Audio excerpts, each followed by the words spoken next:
설교라는 주제로 베드로의 설교에 대해서 함께 말씀을 나누었습니다. 이 베드로의 설교를 유심히 살펴보면 사실 설교학적으로 그렇게 세련된 설교가 아니에요. 이 어부 출신답게 아주 투박하고 원색적으로 설교를 하는 것을 보게 됩니다. 어떤 설명이 없는 좀 청중들에게 불친절한 그런 설교가 아닐까 생각이 들어요. 오늘날의 설교 트렌드에 있어서 사실 맞지 않는 설교인 것 같습니다. 그런데 놀라운 것은 이 베드로의 설교를 통해 몇 명이 회심하는 역사가 있게 되었습니까? 41절에 보면 3,000명, 또 남자만 3,000명이 회개하는 역사가 있게 되었습니다. 설교는요, 얼마나 세련되게 하는가, 얼마나 수사학적으로 탁월한가, 얼마나 논리적인 설득력이 있는가, 이런 게 중요하지 않은 건 아니지만 그러나 이게 본질이 아니에요. 중요한 것은 듣는 사람이 변화받는 거예요. 듣는 사람의 변화, 이게 중요한 겁니다. 그 설교가 얼마만큼 청중의 변화를 이끄는가, 이게 중요합니다. 그런데 듣는 청중의 변화는 설교자가 임의로 만들어낼 수 있는 것이 아니고 철저하게 성령의 역사로 이루어진다는 겁니다. 19세기에 미국의 위대한 부흥사 D.L. 무디는 사실 설교를 잘하지 못하는 분이에요. 문법적으로도 많이 틀리고 발음도 정확하지 않고 사투리를 쓰고 그랬어요. 논리적인 설득력이 별로 없었어요. 그런데 이분의 설교를 이분이 설교를 할 때마다 영혼들이 말씀 앞에 떼굴떼굴 굴리는 놀라운 그 성령의 역사들이 있었습니다. 이런 점에서 제가 설교자로서 참 격려가 될 때가 많이 있습니다. 저도 사실 설교를 잘하는 목사가 아니에요. 뭐 언어에 탁월함이 있는 것도 아니고 또 말을 잘하는 거나 뭐 논리력이 아주 탄탄하거나 그런 목사는 아니에요. 또 거기에다가 사투리도 많이 쓰고 별로 세련되지 못한 그런 설교예요. 그런데도 좀 이런 격려가 되는 것은 이런 연약한 설교에도 성령께서 역사하시면 듣는 영혼들이 변화될 줄 믿습니다. 바꿔서 얘기하면 저의 설교에 이러한 성령의 역사가 없으면 정말로 별 볼 일 없는 그런 목회자이지 않겠나, 그런 두렵고 떨리는 마음이 생깁니다. 설교는요, 성령의 사역입니다. 성령께서 목회자를 통해서 성도들에게 말씀하시는 것이 바로 설교입니다. 그래서 설교는요, 성도들이 듣기를 원하는 것을 전하는 것이 아닙니다. 성도들의 그 필요에 민감해서 성도들의 필요를 채우기 위해서 설교하는 게 아니에요. 설교는요, 하나님께서 성도들에게 말씀해 주시고자 하는 것을 전하는 게 설교입니다. 오늘날은 청중의 니즈, 청중의 필요에 참 많이 민감합니다. 그러나 중요한 것은 청중의 필요에 대한 민감함보다 하나님의 뜻에 대한 민감함이 더 중요한 것입니다. 그래서 하나님이 우리에게 전해주고자 하는 그 말씀이 전해질 때에 그 말씀을 통하여 우리 청중들이 나에게 필요한 것이 바로 이러한 것이구나, 이걸 깨닫게 되는 것입니다. 그래서 강해 설교가 참 중요합니다. 강해 설교하지 않으면 그냥 본문을 매주마다 찾아내는, 매주마다 그렇게 하면 설교를 준비하는데도 좀 물론 어려움이 있겠지만 그것보다 자꾸만 성도들의 필요에 민감하게 쫓아가려고 하는 유혹들이 생겨지기 때문에, 그래서 이렇게 강해 설교를 하는 게 이런 부분에서 참 의미 있지 않나, 그런 생각이 됩니다. 베드로의 설교는 크게 세 가지의 내용을 담고 있다고 제가 말씀을 나누었죠. 첫 번째로는 오순절 성령 강림은 구약 요엘 선지자의 예언의 성취이다. 그러니까 새술에 취해서 술주정하는 것이 아니고 어쩌다가 우연치 않게 이건 일어난 것이 아니라 800여 년 전에 요엘 선지자를 통하여 미리 말씀하신 이 예언, 이 언약이 성취된 사건이다. 이게 베드로의 첫 번째 설교였습니다. 첫 번째 논지였어요. 두 번째로는 이 오순절 성령 강림은 곧 그리스도의 사건이다. 그리스도의 사역과 그리스도의 죽으심과 그리스도의 부활과 성천을 통하여 이 땅 가운데 부어주신 그런 성령의 사건이다. 곧 예수님께서 요엘 선지자의 말씀을 성취하셨다는 겁니다. 그래서 오순절 성령 사건은 그리스도의 사건이다, 이걸 말해 주었습니다. 세 번째로 너희들이 죽였던 예수 그리스도를 하나님께서 살리셔서 주와 그리스도가 되게 하셨다. 너희들은 죽였지만 이 죽임당한 예수님을 하나님께서 살리셔서 우리와 온 우주의 주인이 되게 하시고 구원자가 되게 하셨다. 이렇게 사도는 아주 거침없이 모인 모든 사람들에게 선포하였습니다. 이 설교는 베드로 자신의 설교라기보다는 성령께서 베드로의 입술을 통하여 말씀하신 성령의 설교였습니다. 이제 오늘 읽은 본문에서는 이 성령 설교의 결과를 우리에게 소개해 줍니다. 우선 첫 번째로 이 설교를 들은 사람들이 마음에 찔렸다고 기록합니다. 37절에 보니까 그들이 이 말을 듣고 마음에 찔려. 여기서 찔려라는 단어는 헬라어로 카테니게산이라는 단어입니다. 카테니게산. 이 단어는요, 카테라는 그런 한 단어와 그리고 니게산이라는 단어가 합쳐진 거예요. 찔려서 관통시키다라는 뜻이에요. 찔려서 관통시키다. 성령께서 베드로의 설교 가운데 역사하시니까 이들의 마음이 창에 찔리듯이 찔렸다라는 겁니다. 그냥 찔린 것이 아니라 관통될 정도로 깊이 찔리게 되었다라는 거예요. 이것이 말씀의 역사요, 성령의 역사입니다. 여러분, 우리가 말씀을 듣고 은혜 받았습니다, 은혜 받았다라는 말을 참 많이 합니다. 설교 끝나고 난 다음에 뒤에서 이제 인사할 때 목사님 말씀 은혜 받았습니다, 오늘 말씀 참 좋았습니다, 이런 얘기를 많이 해요. 참 저도 이런 얘기를 자주 듣는 편인데, 그런데 이 사도행전을 강의하면서 이런 얘기를 잘 못 듣고 있어요. 좀 어려운가 봅니다. 그런데 우리 성도들이 은혜 받았다라고 말할 때 거기에 무슨 의미가 있을까 곰곰이 생각을 해봅니다. 한 3가지 정도 있을 것 같아요.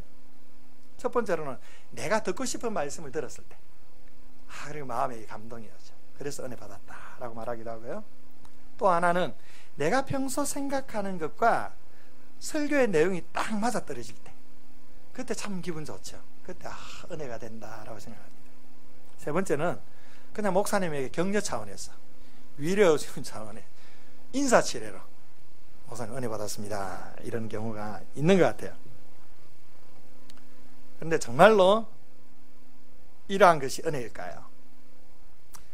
이것이 은혜가 아닙니다. 은혜가 뭐냐? 바로 마음에 찔림이 생기는 거예요. 마음에 찔림이 생기는 것이 은혜입니다. 히브리서 4장 12절 말씀에 이런 말씀이 있습니다. 하나님의 말씀은 살아있고 활력이 있어 좌우의 날선 어떤 것보다도 예리하여 혼과 영과 관절과 골수를 찔러 쪼개기까지 한다, 이렇게 말씀해주고 있습니다. 하나님의 말씀에는 이런 능력이 있습니다. 살아있고 생명력이 있어서 우리의 혼과 영과 관절과 골수를 찔러 쪼개기까지 하는 것입니다. 여기서 혼과 영과 관절과 골수라는 것은 한 가지 중요한 특징이 있습니다. 그것은 바로 우리의 육안으로 보이지 않는다는 겁니다. 하나님의 말씀은요, 우리의 마음 깊숙한, 우리의 육안으로 보이지 않는 그 마음 깊숙한 은밀한 부분까지 하나님의 말씀이 찌른다는 겁니다. 얼마나 깊이 찌르는지 쪼개기까지 할 정도로 깊이 있게 찌른다는 거예요. 지금까지 자기 자신이 보지 못했던 그 은밀한 치부가 말씀을 통해 드러나게 되는 겁니다. 성령께서 말씀의 그 예리한 검으로 속을 후벼 파버리는 겁니다. 그래서 말씀을 들으면 이 마음이 아파요. 괴롭습니다. 하나님 앞에 완전히 벌거벗음을 당한 것처럼 너무 부끄러워집니다. 이 마음에 찔림이 있는 게 은혜라는 겁니다. 여러분, 이런 은혜를 맛보신 적이 있으십니까? 말씀 들을 때마다 부끄럽구나, 말씀 들을 때마다 마음이 아리고 마음이 괴롭고 정말로 내 마음속을 깊이 후벼 파는 듯한 그런 은혜를 맛보고 계십니까? 바로 이것이 은혜예요.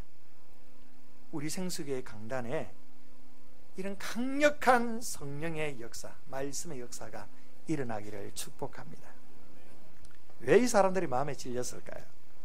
바로 자신들이 그토록 기다리고 대망하였던 메시아를 자신들의 손으로 죽였다는 사실을 깨닫게 된 거예요. 그런데 문제는 그냥 죽은 것으로 끝나버렸다면 좀 양심에 찔리는 정도로 말았을 겁니다. 그런데 이 죽으신 예수님이 다시 부활하시고 성천하셔서 우리의 주와 그리스도가 되셨다는 말씀에 그들의 마음에 깊이 찔리게 된 거예요. 두렵고 또한 절망 속에 사로잡혀지게 된 것입니다.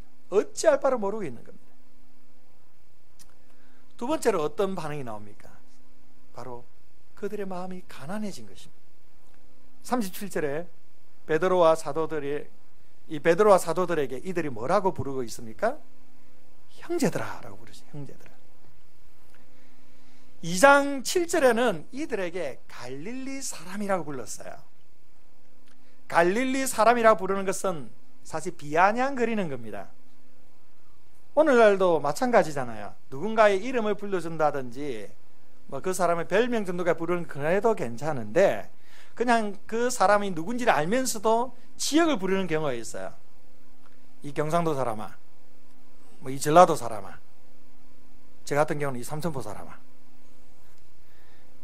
이렇게 지역 이름을 부를 때는 그 애정어린 표현으로 많이 부릅니까? 아니면 비아냥거리는 걸로 부르는 겁니까? 비아냥거림이에요. 비아냥거림. 좋은 일 멀쩡한 이름 남겨놓고 왜 지역을 부르냐는 거죠. 마찬가지예요. 갈릴리 사람아라고 하는 것은 그냥 비아냥거리는 거예요. 그런데 말씀을 듣고 난 후에 그들의 마음이 찔리니까 베드로와 사도들에게 아주 따스하고 친근하게 형제들아 라고 부르고 있는 것입니다. 이건 뭘 말하느냐? 이들의 마음이 가난해진 거예요. 여러분, 마음이 찔리면 마음이 가난해집니다. 은혜 받으면요 겸손하고 낮아지게 되는 겁니다. 은혜 받았다고 하면서 여전히 자구하고 교만하고 자기 스스로 높아지려고 하는 이런 모습은 은혜 받은 게 아니에요. 우리가 깊은 은혜 속에 거하면 마음이 가난해집니다. 겸손해지고 낮아지게 되는 것입니다. 여러분들, 은혜를 통하여 진정한 가난함, 마음의 가난함과 겸손함이 회복될 수 있기를 바랍니다. 세 번째로 이들이 질문을 하나 던집니다. 뭐라고 질문합니까? 뭐라고 질문하죠? 우리가 어찌할꼬? 우리가 어찌할꼬? 이렇게 질문을 던집니다. 여러분, 이 질문은요 아주 중요한 질문입니다. 우리의 영적인 변화, 삶의 변화의 출발은 바로 이 질문 속에 나오는 것입니다. 본문 말씀의 정황상 이 수천 명의 사람들이 일제히 동시에 이 질문을 던진 건 아닐 겁니다. 말씀을 듣고 난 후에 다양한 반응들이 나왔겠죠.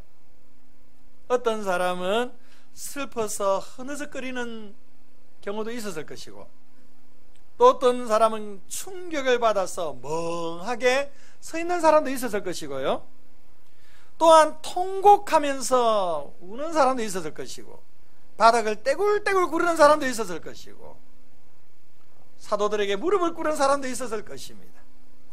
그리고 이 질문을 실제적으로 사도들 앞에 다가가서 우리가 그러면 어떻게 해야 합니까? 라고 질문을 던진 사람들도 있었을 것입니다.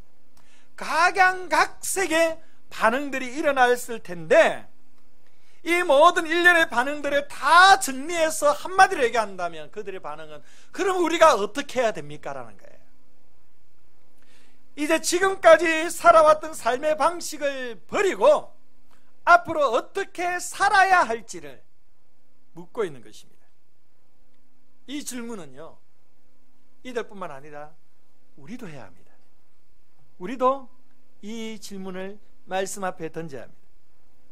사도행전 16장 30절에 보면 빌립보 감옥의 간수가 이렇게 질문했습니다. 내가 어떻게 해야만 구원을 받으리까? 내가 어떻게 하면 구원을 받을 수 있습니까? 그때 사도 바울이 뭐라고 대답합니까? 주 예수를 믿으라. 그리하면 너와 내 집이 구원을 받으리라. 여러분, 질문 속에 하나님의 해답이 나오는 것입니다. 우리의 신앙의 문제가 무엇인지 아십니까? 우리의 삶에 참된 영적인 변화를 경험하지 못하는 이유가 무엇인지 아십니까? 우리 신앙생활에 질문이 없기 때문이에요. 은혜는 받지만 은혜를 받는 그 자리에 그냥 멈춰서 있지 그 이상 어떤 질문을 던지지 않는 겁니다. 그러면 우리가 어떻게 해야 됩니까? 하나님, 우리가 어떻게 해야 합니까? 목사님, 내가 어떻게 해야만 이 문제를 해결받을 수가 있습니까? 여러분, 신앙은 질문이 있어야 됩니다. 질문이 있어야 답을 얻을 수가 있습니다. 우리가 어찌할꼬? 이 질문은 말씀을 듣고 은혜 받은 사람들이 당연히 고백해야 돼, 던져야 될 질문입니다. 이 질문을 던질 때에 하나님께서 우리에게 답을 주실 것입니다. 여기서 우리의 삶의 변화가 시작되는 겁니다. 우리가 어찌할꼬? 이 사람들의 간절한 질문에 베드로의 해답이 나옵니다. 우리 38절 말씀을 읽어보겠습니다. 38절 시작.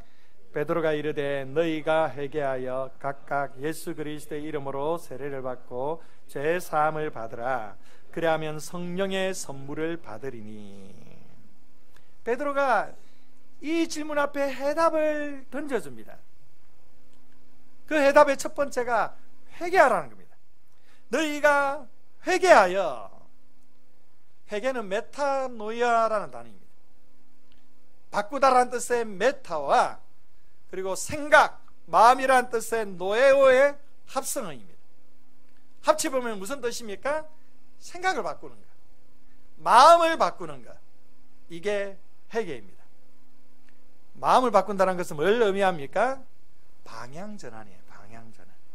삶의 방향을 바꾸는 게 회개라는 겁니다. 회개는 단순히 윤리적인 영역이 아니에요. 잘못한 것에 대한 후회나 반성이 회개가 아닙니다. 회개라는 것은 가던 길을 유턴하는 거예요. 내가 가고 있는 길이 잘못되었기 때문에 다시금 유턴해서 하나님이 원하시는 길로 가는 것이 참된 회개입니다. 지금 베드로는 이 유대인들에게 예수를 죽인 것 그 자체에 대해 회개하라고 말하는 게 아닙니다.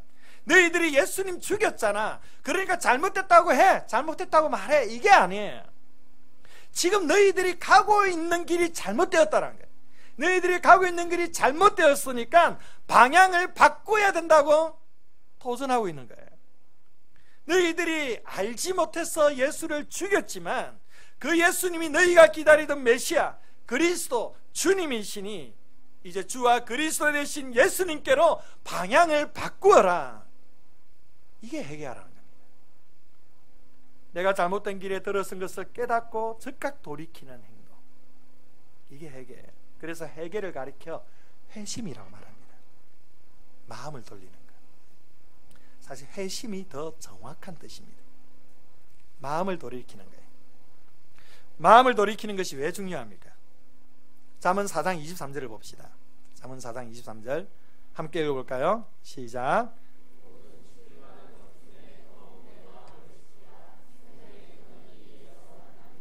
생명의 근원이 어디서 난다고 했습니까? 마음에서. 여러분, 마음이 곧 생명입니다. 마음이 바뀌지 않는데 절대 행동이 바뀔 수가 없는 거예요. 그래서 참된 회개는 마음을 바꾸는 겁니다. 회심이 바로 참된 회개입니다. 여러분, 지금 잘 가고 계십니까? 여러분 지금 가고 있는 방향이 하나님 보시기에 옳고 바른 방향으로 가고 있는 것 같습니까? 정말 그렇게 느끼시면 그 길을 잘 걸어가시면 돼요. 그런데 아니라고 생각된다면, 이 길이 아니라고 생각한다면 당장 그 길에서 유턴하셔야 됩니다. 우리의 마음을 주님께로 돌리셔야 됩니다. 이런 은혜가 있기를 바랍니다. 두 번째 요구는 무엇입니까? 세례입니다. 세례. 각각 예수 그리스도의 이름으로 세례를 받고. 그리스도의 이름으로 세례를 받는 것은 우리 예수님께서 명령하신 것입니다. 그럼 세례가 뭐냐? 세례란 것은요, 바로 예수 그리스도를 믿고 우리가 그리스도와 하나가 되었음을 교회와 세상 앞에 공개적으로 고백하고 선언하는 것이 세례입니다. 나는 이제부터 그리스도인이 되었다라는 겁니다. 나는 이제 성도라는 거예요. 이것을 모든 성도들 앞에 선포하는 것입니다. 세상 가운데 선언하는 것입니다. 이게 세례예요. 이런 점에서 세례는요, 혼인서약과 같은 겁니다. 여러분, 혼인서약을 안 한다고 해서 결혼 성립이 안 됩니까? 물론 결혼식에 반드시 혼인서약에 들어가긴 하지만 사실 혼인서약 안 한다고 해서 결혼이 성립 안 되는 건 아니에요. 그냥 혼인신고하면 되잖아요. 그런데 왜 혼인서약을 합니까? 왜? 혼인서약을 하는 이유는 사람들이 공개하는 거예요. 이 사람이 내 배우자라는 거예요. 내 아내고 내 남편이라는 것을 공개하는 거예요. 그리고 내가 이제 이 사람을 평생 책임지겠다고 사람들에게 선언해 주는 거예요.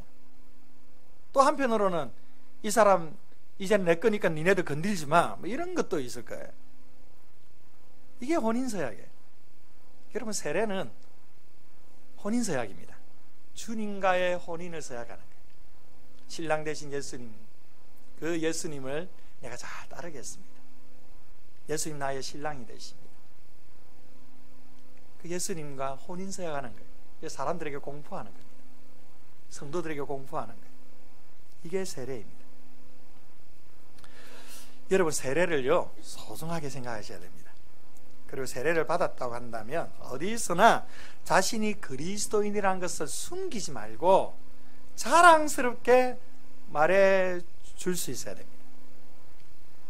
내가 신앙생활 하면서 또 세상 가운데 살아갈 때 내가 예수 믿는다는 것, 교회 다닌다는 걸 숨기고 있다는 것은 그만큼 내가 영적으로 문제가 있다는 거예요. 세례를 받았고 예수 그리스도를 영접하였다면 내가 예수 믿는다는 사실을 자랑할 수 있어요. 사람들에게 선언해야 됩니다. 신앙이란 마음속으로만 믿어서는 부족한 것입니다. 우리의 입으로 시인하고 선포해야 합니다. 그래야만 비로소 하나님이 자기 성도로 인정해 주는 겁니다. 세 번째로 오니까 제3에 대해서 얘기하죠. 제3은 곧 구원을 받는다는 겁니다. 구원을 받는다. 죄를 사함을 받았다. 이것은 곧 구원을 받았다는 것과 똑같은 것입니다. 그리고 이렇게 구원받은 백성에게 무엇을 선물로 주신다고 합니까? 성령을 선물로 주신다. 너희들이 지금 보고 있는 이 성령을 선물로 주신다라고 했어요.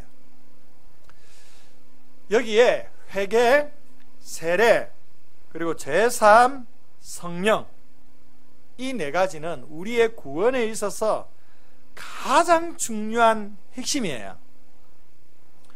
본문에서는 이것이 시간적인 순서로 비춰집니다. 먼저 회개하고 그 다음에 세례를 받고 그 다음 제사함을 받으면 성령을 선물로 주신다. 그러니까 회개하고 세례 받는 그 조건으로 제사함을 받고 성령을 선물로 받는다. 이렇게 시간적인 순서로 비춰집니다. 그런데 곰곰이 연구하고 생각해보면 사실 좀 부자연스러워요. 논리적인 순서가 잘 맞지 않습니다. 왜 그러냐? 여러분, 죄사함이라는 것은 꼭 구원을 받았다는 것을 말한다고 했죠. 그러면 자, 여러분, 제가 한번 여러분 질문을 던지겠습니다. 회개를 해야만 구원받습니까? 어렵죠?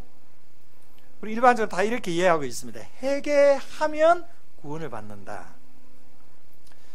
근데 여러분, 잘 생각해 보십시오. 죄사함을 못 받았다는 것은 곧 영적으로 죽어 있는 상태라는 겁니다. 그렇죠? 이해되십니까? 그러면 이미 죽어 있는 사람이 회개할 수가 있을까요? 당연히 못합니다. 제가 죽은 시신에게, 야, 너 나에게 용서 빌면 내가 너 살려줄게. 너 용서 빌어. 그러면 시체가 벌떡 일어나가지고 잘못해서 이럴 수 있습니까? 못합니다. 말이 안 되는 말입니다. 여러분, 영적으로 죽어 있다는 것도 마찬가지예요. 영적으로 죽어 있다는 것은 영적으로 아무런 반응이 없다는 거예요. 마음이 찔린다든지 우리가 어찌할꼬 하며 탄식한다든지 이런 게 있을 수가 없습니다. 죽었는데 무슨 반응이 일어납니까? 회개하여만 구원받는다? 아니에요. 회개는요, 구원받은 사람들, 죄사함을 받은 사람들만이 할 수 있는 특권이에요. 회개는 죄사함과 구원의 조건이 아닙니다. 구원받음의 결과입니다. 구원을 받았기 때문에, 죄사함을 받았기 때문에 회개하는 거예요. 회개하면 사는 것이 아니라 살렸기 때문에, 살아났기 때문에 회개하는 것입니다. 이것이 우리 정통, 우리 교단의 정통 교육주의 교리입니다. 이렇게 구원을 받고 회개하여 세례를 받는 이 모든 일련의 역사가 성령의 역사입니다. 지금 베드로의 설교를 듣고 있는 사람들은 이미 말씀을 들으면서 성령께서 이들 가운데 역사하고 있는 겁니다. 성령께서 부어주시고 계시는 것입니다. 성령을 선물로 이미 주신 거예요. 성령께서 역사하시니까 그들이 죄상을 받게 되었고 마음에 찔림이 생기게 된 것입니다. 여러분, 사도 바울을 보십시오. 사도 바울이 구원을 받았을 때 그가 먼저 회개했기 때문에 구원을 받은 것입니까? 아닙니다. 그는 여전히 그가 하고 있는 일, 그 예수 믿는 사람들을 죽이기 위해서 다메섹 도상을 향하고 있었던 것입니다. 그 가운데 성령께서 강권적으로 그 가운데 임재하신 것입니다. 그에게 만나주신 것입니다. 그때서 회개가 나온 거예요.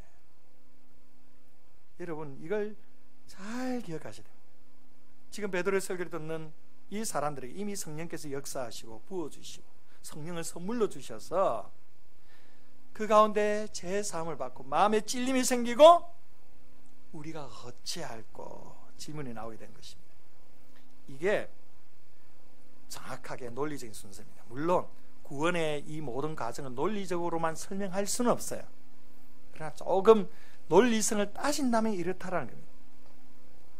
여러분, 하나님의 말씀을 들으면서도 아무런 깨달음이 없고 반응이 없고 찔림이 없다면 그것은 바로 내가 영적으로 죽어 있는 상태라는 겁니다. 이렇게 영적으로 죽어 있는 사람들은 조금 개선되는 게 중요한 게 아니고요, 조금 더 바르게 사는 게 중요한 게 아니라 성령의 능력으로 다시 사는 게 중요한 거예요. 죄사함을 받아야만 하는 것입니다. 그래야만 마음에 찔려 우리가 어찌할꼬 회개의 자리에 나오게 되는 것입니다. 이 모든 것이 성령의 강권적인 역사입니다. 그러면 왜 베드로가 이 논리적인 순서를 따르지 않고 회개하고 세례받고 제상을 받으면 성령을 선물로 주신다, 회개의 조건으로 이렇게 말하는 것처럼 이렇게 설교했을까요?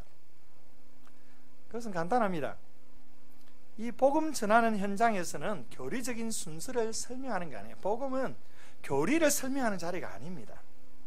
어떻게 하는지 믿고 회개하여 주님 앞으로 돌아오게 하는 것이 더 중요하지 교리를 가르쳐 설명하는 게 중요한 게 아니에요.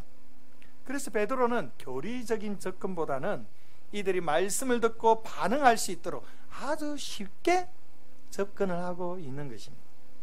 사실 그 복음 전도에 대한 여러 가지 도구들이 있잖아요. 사형리, 브릿지, 전도 폭포를 여러 가지 있는데 이 교리들을 이렇게 쭉 보면 우리 교육지 교리의 입장에서 보면 사실 틀린 부분이 많이 있습니다. 그럼 그거 하지 말아야 되느냐? 아니에요.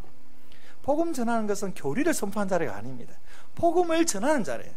복음을 어떻게 하든지 그 영혼을 살리기 위해서 복음을 전하는 자리이기 때문에 그래서 더 쉽게 알려줄 필요가 있는 것이죠. 베드로가 바로 이런 측면에서 이런 순서로 설교하지 않았나 그런 생각을 해보게 됩니다. 그러나 설교를 듣는 우리는 이 부분을 교리적으로 정확하게 이해할 필요가 있어요. 왜 그렇습니까? 이 구원이 바로 성령의 역사라는 사실을 이것을 통해 알 수 있기 때문이에요. 여러분, 베드로가 설교를 잘했기 때문에 이들이 회개하고 주님 앞으로 돌아온 것이 아니에요. 이들이 말씀 듣는 가운데 성령이 역사하시니까 주님 앞으로 돌아오게 된 것입니다. 한 영혼이 구원을 받는 것은 철저하게 주권적인 하나님의 역사요 성령의 역사라는 사실을 믿으시기 바랍니다. 자, 이 결과로 41절에 보면 몇 명이 주님 앞으로 돌아왔습니까? 남자만 3,000명. 남자만 3,000명이 주님 앞에 돌아왔어요. 남자만 3,000명이니까 여자들 아침에 여자들이 본래 더 반응이 빠르잖아요. 사실 더 많잖아요. 오늘 이 자리에 보면 여자들이 더 많잖아요. 어디든지 여자들이 더 많아요. 여자들까지 그러면 합치면 적어도 7,000에서 8,000, 또 노인들, 아이들 합치면 10,000명 정도, 그 정도까지 되지 않겠나 생각이 됩니다.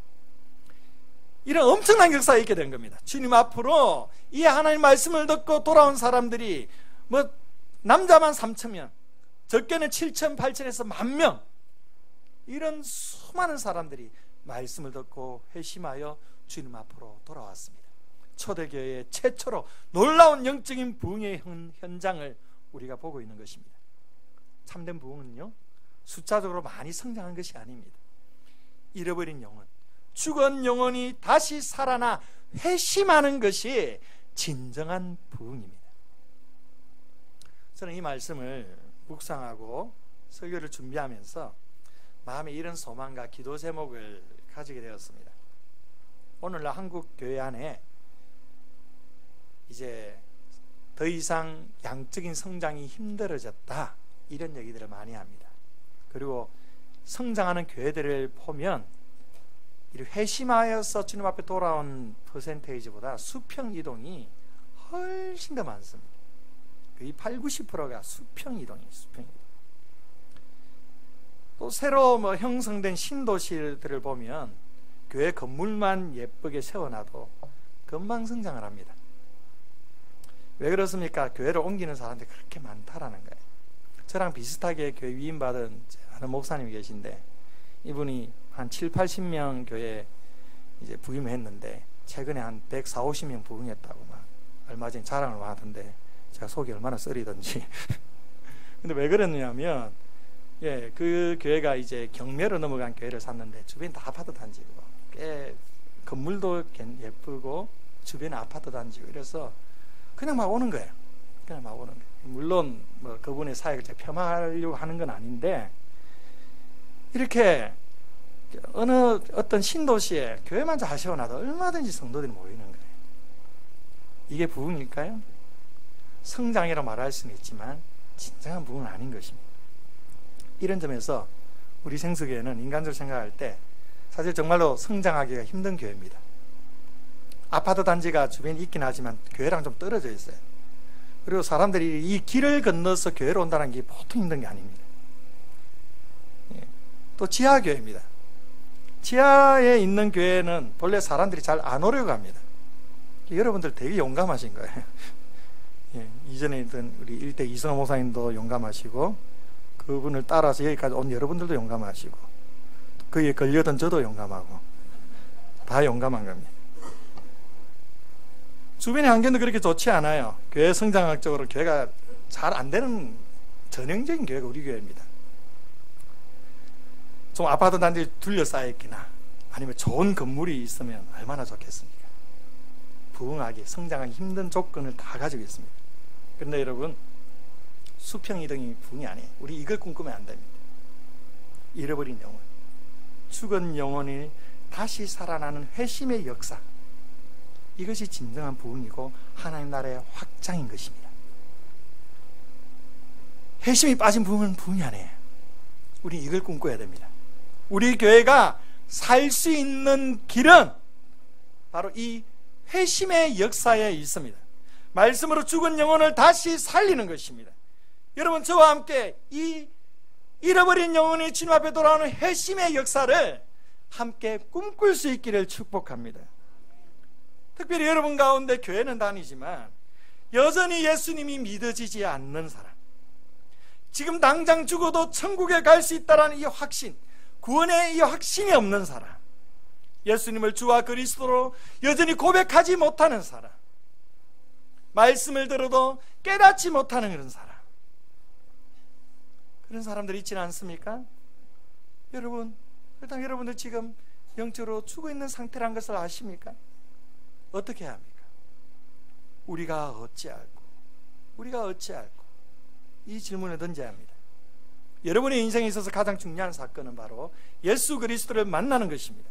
예수를 믿는다는 것은 단순히 마음의 평안을 얻는 게 아니에요. 조금 육신의 안위를 얻기 위해 예수 믿는 게 아닙니다. 조금 더 착하게 살기 위해서 예수 믿는 게 아니에요. 예수 믿는 것은 하나님의 능력으로 사망에서 생명으로 옮겨지는 것입니다. 이게 구원이에요. 여러분도 구원 받으셔야 합니다. 이 구원은 우리 개인에 있어서, 우리 가정에 있어서, 이 땅의 수많은 사람들에 있어서 가장 긴박한 문제가 바로 이 구원의 문제인 것입니다. 여러분 안에 성령의 역사로 죄사함을 받아 회개하며 주님께로 돌이키는 회심의 은혜가 있기를 축복합니다. 또 한 가지 여러분들에게 얘기하고 싶습니다.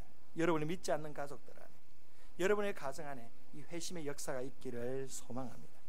우리 성도들 중에 남편이 믿지 않기 때문에, 부모님이 믿지 않기 때문에, 자식들이 믿지 않기 때문에 참 마음을 많이 아파하는 성도들이 많이 있어요.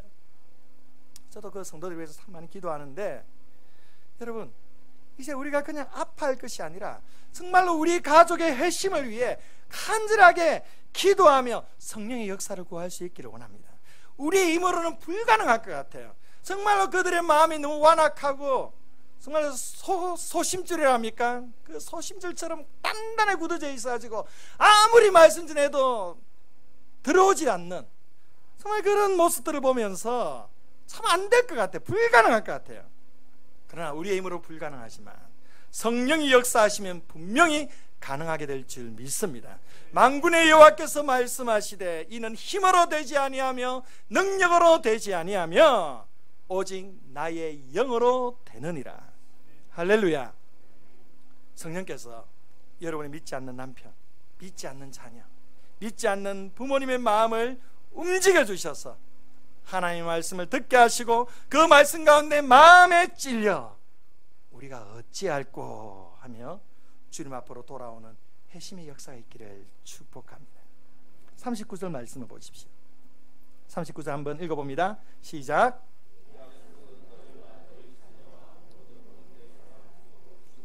하나님이 얼마든지 부르시는 자들에게 하신 것이라고. 자, 여기 보니까 아무리 멀리 있는 사람이라 할지라도 하나님이 부르시면 얼마든지 놀라운 구원의 은혜를 맛볼 수가 있다라고 말씀합니다. 우리 믿지 않는 가족, 믿지 않는 친지, 믿지 않는 이웃들의 그 하나님의 때에 하나님께서 그들을 불러주시는 은혜가 있기를 원합니다. 하나님이 불러주시면 어느 누구도 이 하나님의 부르심을 거절할 수가 없는 것입니다. 이 하나님의 부르심의 역사, 오늘 사도행전에 나타난 이 강력한 성령의 역사가 여러분의 가정 가운데 있기를 축복합니다. 이제 후반기에 10월 달에 작년처럼 새생명 축제를 가지게 될 것입니다. 이것을 위해 6월에 이제 태신자 작정도 할 것입니다. 여러분 가정을 위해 지금부터 기도하십시오. 골방 기도, 가정의 골방 기도의 자리를 세우십시오. 그리고 교회에서도 열심히 기도하십시오. 담임 목사나 교육자나 순장들이나 또 순원들에게 기도 제목을 요청하십시오. 여러분이 할 수 있는 모든 수고를 다하여 가족 구원을 위해 헌신하십시오.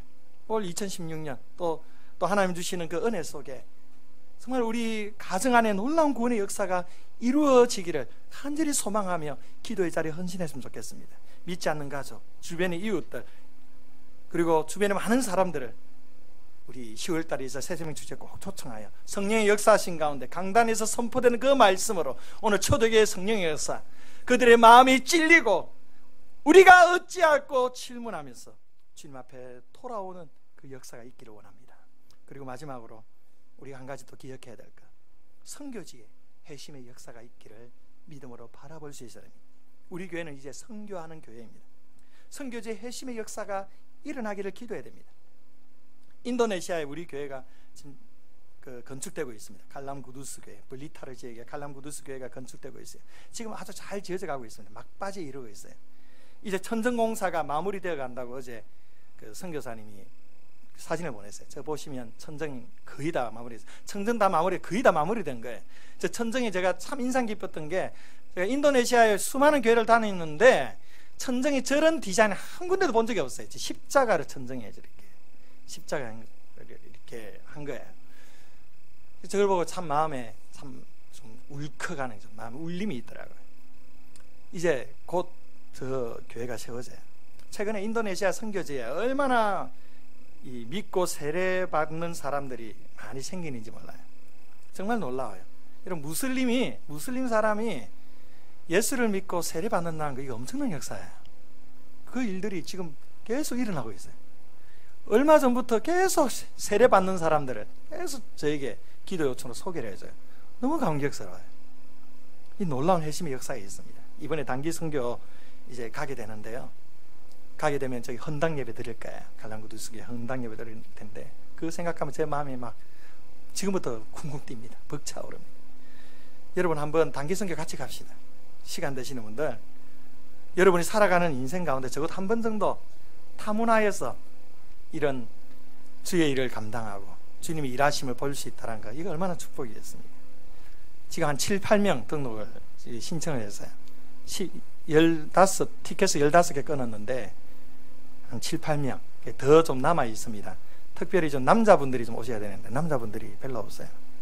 제가 짐 들고 다 이렇게 할 지금 위기에 예, 남자분들 특히 가능하신 분들 신청도 해주십시오. 이번에 이 단기 선교를 통하여 우리 교회 선교의 지평이 더 크게 열어져 가게 되리라 믿습니다. 이 선교제의 핵심의 역사가 인도네시아뿐만 아니라 우리가 협력하는 선교지, 일본도 있고요, 태국도 있고, 아프리카도 있고, 또 제전도 지역이라 말하는 미국도 있고, 여러 우리가 선교지를 후원하고 선교가 있습니다. 이 선교지에 지속적으로 핵심의 역사가 일어나도록 여러분들이 기도해 주셔야 되고, 또 재정적으로도 하나님 앞에 헌신하시고, 또 단기 선교로 그 땅을 밟을 수 있어야만 합니다. 오순절에 일어난 이 성령의 강력한 역사가 우리 생수교회를 통하여 이 땅 가운데 일어날 수 있기를 원합니다. 선교지의 핵심의 역사가 일어나기를 원합니다. 여러분 가정 가운데 핵심의 역사가 일어나기를 원합니다. 여러분의 직장과 여러분의 주변에 있는 모든 관계 속에 말씀을 통한 핵심의 역사가 일어나기를 원합니다. 초대교회의 이러한 놀라운 성령의 역사, 부흥의 역사가 우리 생수교회를 통하여 이 땅 가운데 이루어지기를 주의 이름으로 축원드립니다. 우리 함께